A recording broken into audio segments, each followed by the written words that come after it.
The Assemblywoman is far from Aristophanes' most artful play, but it ranks among the most profound. According to a venerable interpretation of Aeschylus's Oresteia, that trilogy tries to show that the household, or oikos, needs the city, or polis, to resolve the conflicts that it generates.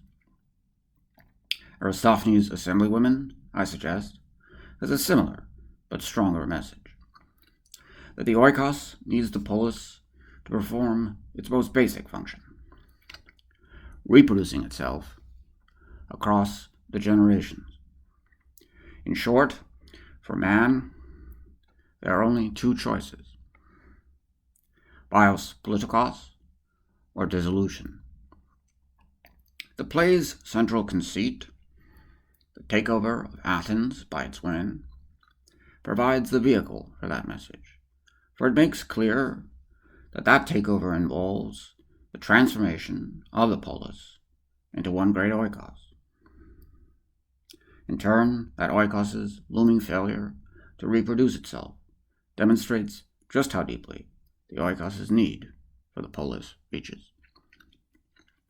The play, indeed, leaves us in no doubt as to this transformation. Thus, Praxagora, the leader of the women and the new general or strategos of the city, simply announces that she will effect that change, down to giving the women control of the city's budget and converting the courts into mess halls and the assembly platform into a space for dish storage. Other aspects of the transformation, however, are more subtle. Thus, to eliminate the bad behavior occasioning her takeover, Praxagora resolves to remove the incentives for it: inequality in and want of food, material things, and sexual companionship.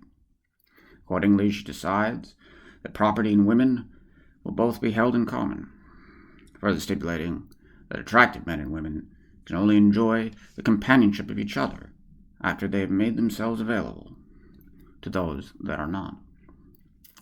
The play explores a few of the consequences of these changes: the abolition of laws forbidding adultery, the provision of free meals for all, the practice of old women shadowing the young and collecting sexual rents, the passage of a new law allowing those same women to use force against young men reluctant to pay them, only to end abruptly with all heading to a banquet.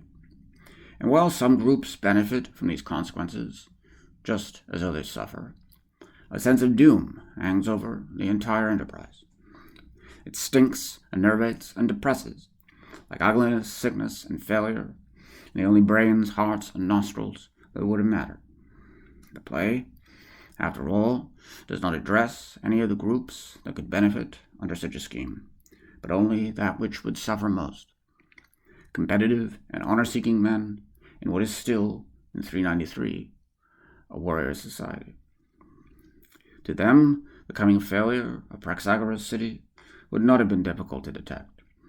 To them, that failure would have been as clear as her project was obscene and contemptible. For they would not have been able to see in it the kind of life worth living. It is possible, however, to speak more theoretically as well.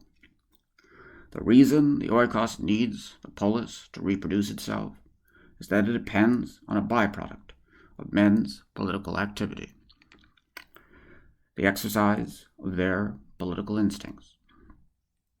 Without that exercise, men will lack the motivation to build up and sustain the household across the generation. And without men who are motivated in this way, the household cannot endure.